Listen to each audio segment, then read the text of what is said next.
you'll hear me say this over and over again, making people feel good. That was the first time I got intellectually, let's just say, something that I could be deliberate about. I realized, if I'm just nice to people on the way into my club, I've been going out to clubs all over the world for many, many, many years. And anyone who's ever been to a cool nightclub anywhere knows, how do they make you feel? They make you feel really shitty. So I thought, wow, imagine if I keep, for the right people, obviously, and I'm nice to them. I'm welcoming. I make them feel like we're friends, right? And I had the most successful club in Sydney for years and years and years and years. So you found it, the soul of connection. If you're succeeding at everything except the relationships that matter most, this is for you. I'm Tressie Yonakawa, brain science, no fluff, real change. Welcome to the soul of connection. Glen Ledwell, when I say your name, I feel you in my heart. So I adore you, and you are fairly new in my world, but also I feel like I've known you forever. And I love Stephanie, your partner, the divine Stephanie. And you have changed my world. So I want to have this conversation today about how you do connection and relationship while you're building success and creating revenue, because it's an art that everybody wants to learn. So welcome, Glen, and tell me what comes up when you hear that introduction. Well, thank you for having me, Tress. And as you know, I absolutely adore you as well. I had no idea what you even wanted to talk about today, but because it's you, as I said, I'm like, I'm in. Okay, so really, really happy to be here. This is amazing, this podcast you're doing. There's a lot of layers to it, obviously, but to be completely honest, even when you just said that, I'm like, so what did I ever do deliberately? Very little, Now, I'm not saying that things happened seemingly deliberately, but I just naturally, and I'll give you some examples. So, I didn't get into the online world until I was 39 years old. I'd had dozens of other businesses, and I didn't really see that I was fairly good with communication and marketing and this kind of thing. It was, all the other businesses I had, I was just on the grind. Yes, I was good at those things looking back. Like I was in nightclubs, running big dance parties. And like back then, as much as I had no idea, I was learning more about human behavior. And you'll hear me say this over and over again, making people feel good. That was the first time I got intellectually, let's just say, something that I could be deliberate about. I realized, if I'm just nice to people on the way into my club, I'd been going out to clubs all over the world for many, many, many years. And anyone who's ever been to a cool nightclub anywhere knows, how do they make you feel? They make you feel really shitty. Like, you're so lucky to be coming in here by some security person. Like, are you kidding me? Like, who do you think you are? That's what you feel, and that's what you want to say because you can't, right? So I thought, wow, imagine if I keep, for the right people, obviously, and I'm nice to them. I'm welcoming. I make them feel like we're friends, right? And I had the most successful club in Sydney for years and years and years and years. And you know what? One thing, there's still the new hot place and the new one. And again, I didn't realize this till later. But what it was, I had a couple of thousand people that said, let's go to Anne because I know the owner. I'm friends with the owner. I probably barely knew their names. Yeah. But I knew them by face. Hey, how you doing, mate? And feel good. You're with this guy. You're amazing. And honestly, in the beginning, it made me feel uncomfortable because I thought it was fake, And then I'm like, what is my role here? Is that not just the owner, the promoter, the welcomer? What's my job here? To make people feel good coming into a venue where they're going to give me money. Yeah. That's my job in this role, call it. So I got a little bit more comfortable with it. I didn't feel as fake. It wasn't that I was being unfriendly to someone, friendly to someone I didn't like. But anyway, I feel like that was the foundation of again, looking back on years later, oh, why do I understand people so well? Why do I understand? Like, I didn't study psychology, but I realized it was that component of that industry I was in. But then I realized I had to deal with all these different egos. Like, I'm talking security people, DJs, drag queens. And if you guys ever, I love drag queens, but my God, they're bullies. They're bullies, right? If you're firm and give them your shit back, they love and respect you, right? So it was like, and then I'm dealing with licensing police, gangsters of all different kinds trying to stand over me. And I'm like, it was awful, like awful. Don't ever go into that business. It was awful. But the point is, I realized how to deal with all these different and kind of give them what they want without giving them too much what they want, with all respect, I should say. So I guess that was a long way of saying maybe I was decent with meeting people. I guess I was. I had that naturally, which led me to be the club owner and the promoter. But those lessons, looking back, many, many years, 10 years later, was, okay, I learn about this and I learn about this. So I know that was a very answer to your question, but does that give you an idea? Yes. And that's such a great foundation. And I love that you didn't know what you were creating or educating yourself with when it was happening. But now looking back, you can say, and man, I can't even imagine doing that kind of club promotion. And, you like you say, you've got. Isn't it amazing and cool? Yeah. It's not amazing, cool. It's awful.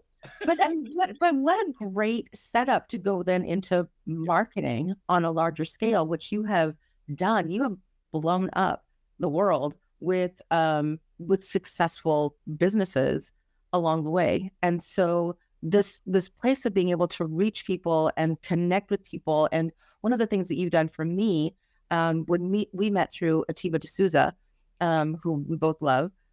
One of the things that Atiba said to me was, you know what? I know you're not in marketing, but you are in relationships and you need to meet Glen because Glen is the best at relationships and he's going to get you.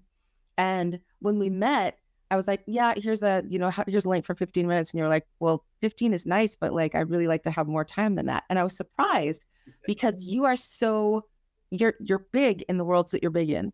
And so for you to say, but Tress, I want more time with you, even though I don't know you yet, was like, oh, this guy's different, because usually people are like 15 minutes. Yeah, I'll try to give you that.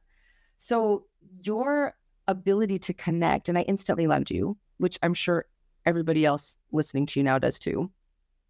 So I want to understand how marketing as a relationship, as connection, works in internet marketing in the ways that you do it in your mastermind flight club, which is incredible. And you're very particular about who you let in. And there are several people who haven't gotten in. I guess. So what do you look for? What's your criteria for great relationships and connections that way? Yeah, and it's funny, like I just gave the whole nightclub thing, and when you were just saying that to me, it's kind of the same thing, right? Mm-hmm. But the difference with clubs it's how they look. And as long as they're not acting terribly, right? But it's very choosy, right? And I even used to think back then, like, really, if you're really honest with yourself, why was I so full on about only the right people? Of course, because I got longevity of the business. But honestly, ego. I want to be able to go, come to my club. And if I'm honest with myself, that was probably a big part. Well, fast forward into this business, it's probably the same.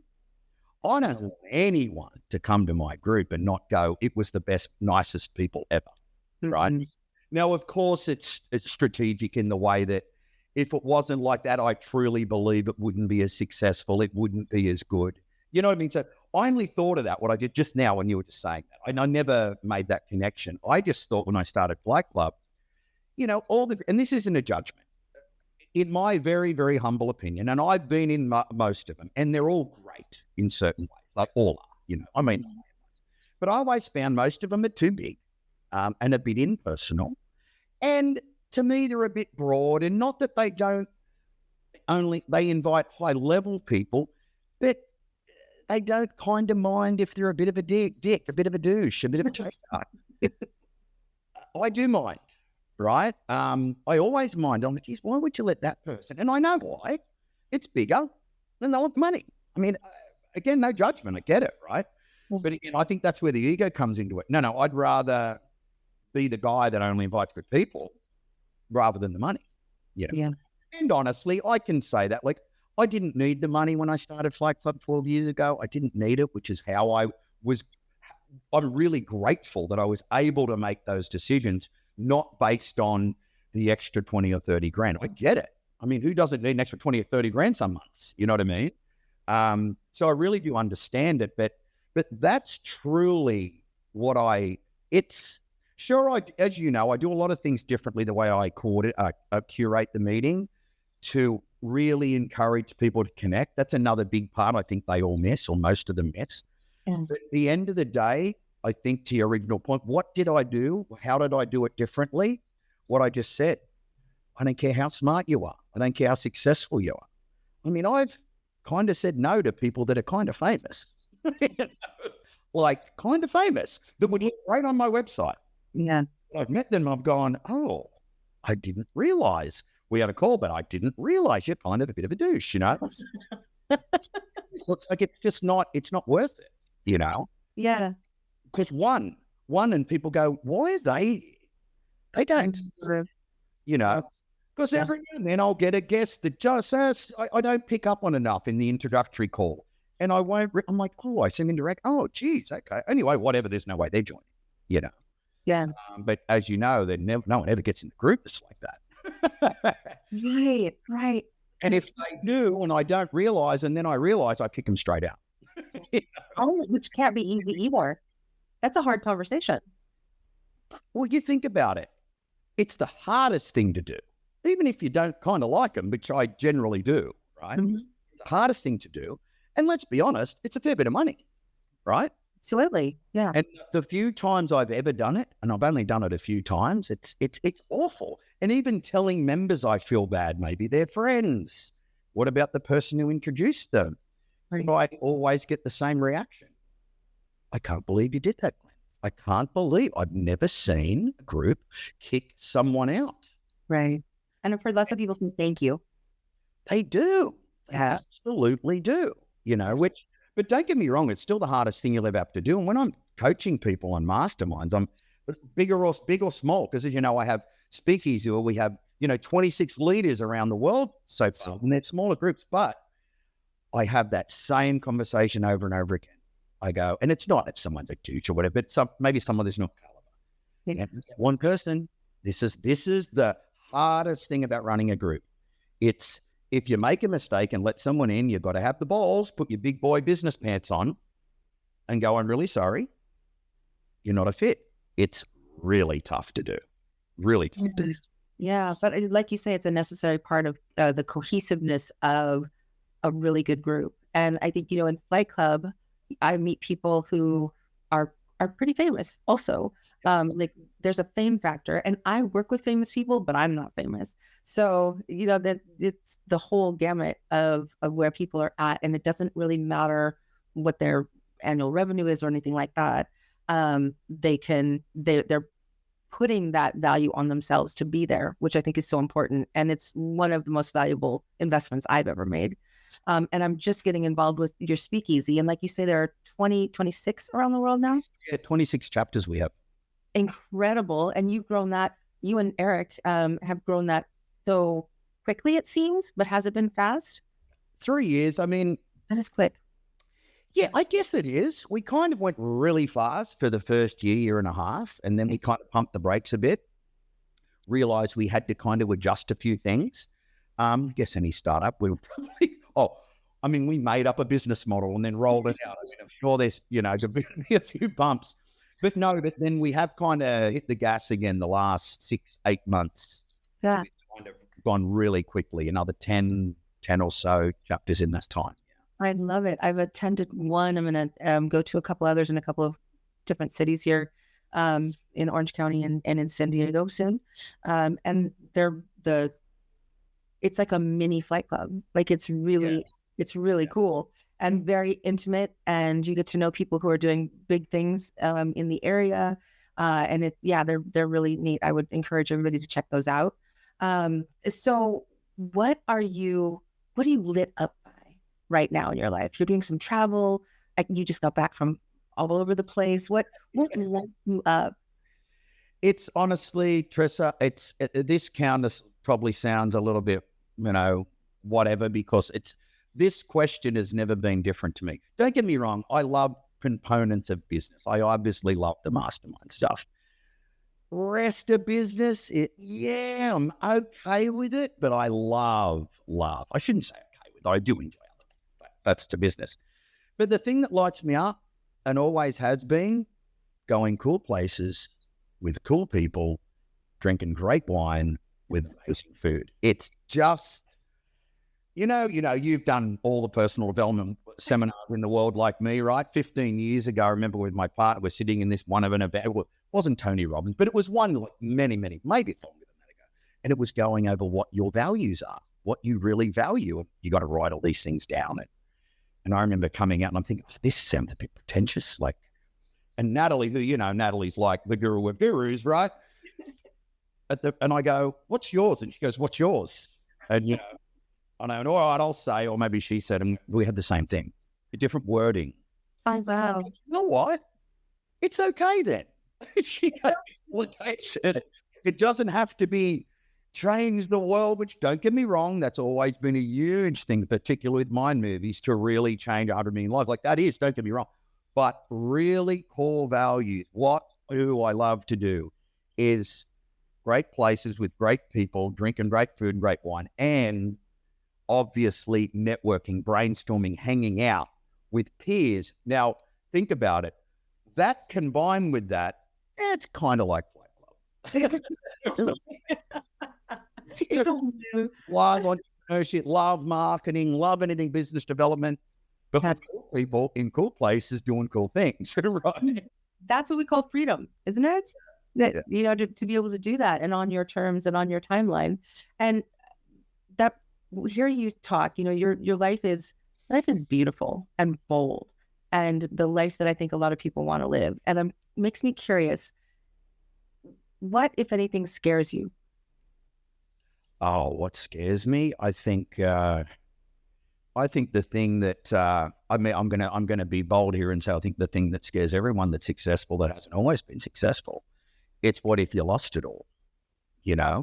And as you get more experience, more success, more assets, let's just say, you've got more to lose. You're safer and you're not as scared. But the difference is when you're younger and you don't have a lot to lose, it's not as scary. It's driving to get something. But I've found, and don't get me wrong, I don't spend a ton of time on it, but if you're really, really, really honest with yourself, what's the biggest fear in life is what if I lost it all and I had to do it again? And especially at my age. Even at 40, I didn't care. I mean, I was massively building 40s and even 50s. I just turned 58. And don't get me wrong, I know that's not old, but I don't want to be starting again. Could you do it though? Oh, of course you can. And you can do it way easier, right? Mm-hmm. I mean, I just started another company in the last few months. But you know what I mean? Yes, and you could do it, and you could absolutely do it. You could do it easier. You could do it way, of course, because of the experience you've had. But it's still scary. Mm-hmm. It's still scary. And I heard someone famous, just really famous, someone recently said that exact thing. And I'm like, I haven't thought about it for a long time. And I'm like, I've got to be honest, you still think, what if it all went away? Yeah. Well, like you thought about it in years, but it's true. It's true. Yeah. It's so interesting, right? It's like that old story. It kind of lives in there until you look at it and address it. And you definitely would be successful within, days, weeks, months of if that happened. But it's such an interesting thing to have that fear. And I think I met someone maybe in your group, maybe around the same time, who had like a $400 million exit. And within the last year, and his wife had said he's never been so tight with our finances since that exit, because he's terrified that A, it's not real, and B, it's going to be taken away from us. Wow. That's even we go, that's insane, right? Right. To us, that's insane. Yeah. I completely relate. Yeah, absolutely. And it's just, it's built in when you have either lost it all before or you've come from not much. Yep. So, and was that your background early on? You know what? And I think, what is it? I think 85% of billionaires never graduated college. I mean, that's real for a reason. And, I'm going to say, particularly in our industry, I think, because when I say our industry, the online world, I think because it's so easy to start a business, always has been. There's a lot more of rags to riches. Like everyone successful seemingly had some rags to riches. I was never didn't grow up poor, but I grew up middle class. Mm-hmm. I was always, so I can't say that. I never wanted for anything as a child, but I wasn't given everything either. So I had to work for myself. And I started my first business when I was 17.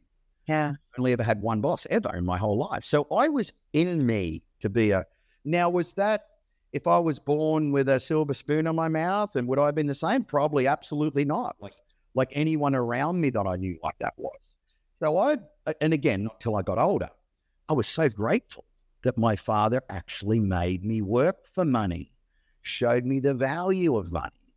You got to do blah, blah, blah. You can't give up. You got to be positive. All these things that I was like, whatever, Dad, But that was what gave me the drive. I always wanted the next level. I wasn't at the level ever that I wanted to be at, but I had people around me that were, and I was always striving. So I'd say through all those businesses from 17 to 40 years old, 39 years old, that was when I found the internet. And I had a lot, and I had a few successful. I had a lot, didn't, but I had a few decent successful businesses. But it wasn't until I really got in the online world, I went, okay, this is the kind of business that I can really, really do something with. This is something I can scale. This is something I actually can step out of, which I've been trying to do in the real world in normal businesses. I found it was just very, very difficult, Interesting. So what was your first job? What was your first entrepreneurial job at 17? Well, I could say it was really when I was 5 years old, hustling kids at school for marbles and football cups, because that's what I was doing. I started a casino at school. So really I was a hustler entrepreneur when I was 5. Really? I believe it completely. Really, right? Yeah. And 17, I was a plumbing contractor. I started that apprenticeship when I was not even quite 16. Wow. It's different. At school, you can leave with what they call a school certificate at that age. It's not you're not dropping out or anything. But now it's different. But back then you could leave. And I was young for my year. So the year I started work, I turned 16 and I was an apprentice. And then the next year, being how I am, I barely knew anything. I knew a little bit.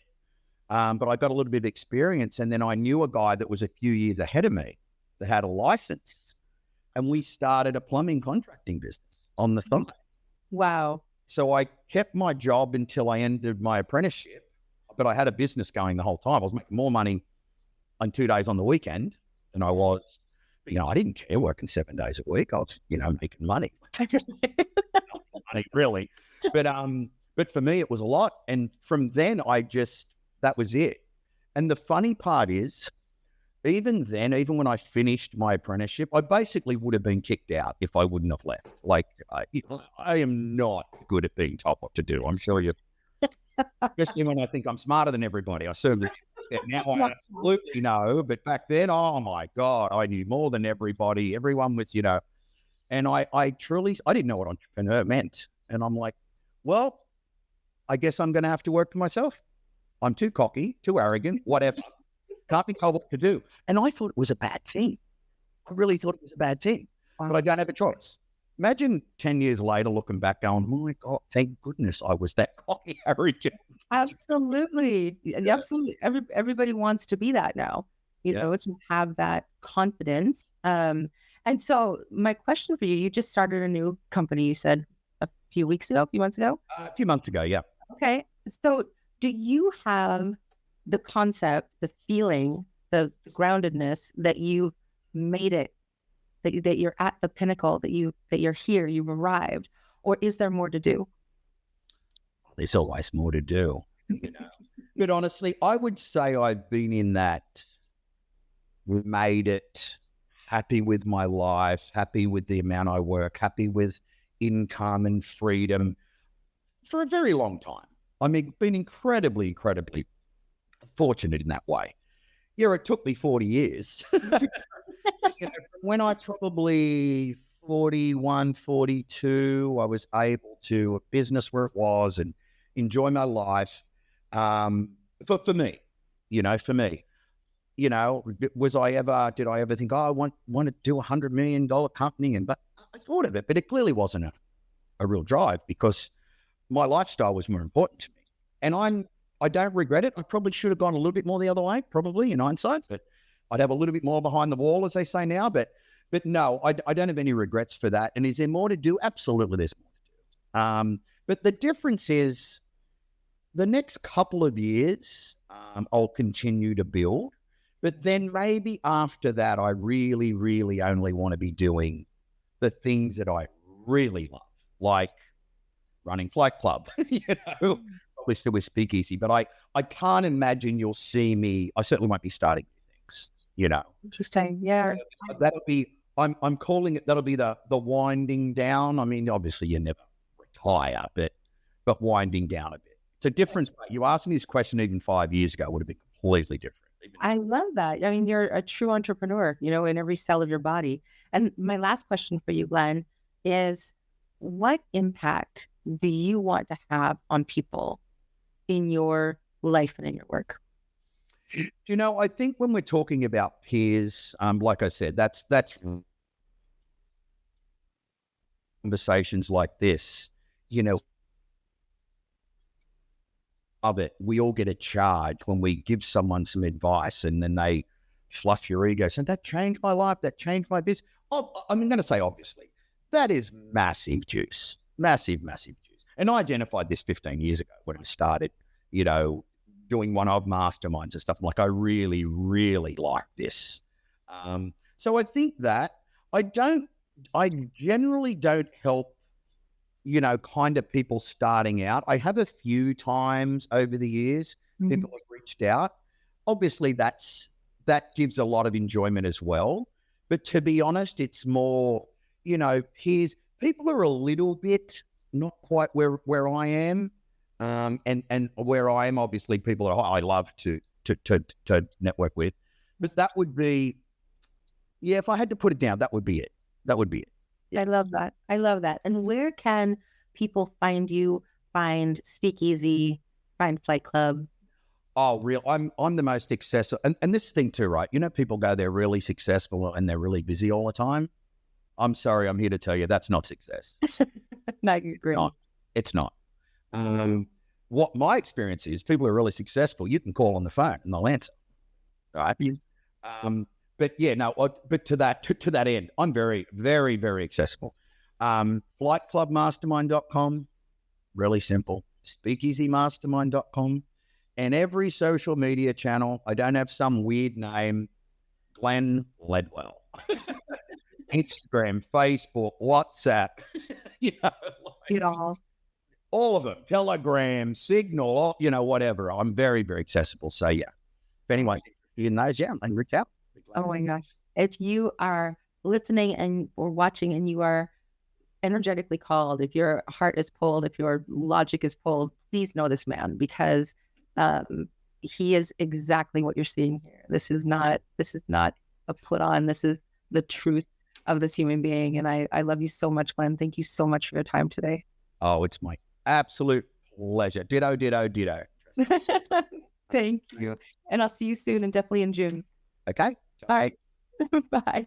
You dove in. This is the Soul of Connection. Subscribe now. Stay close. Your full life depends on it.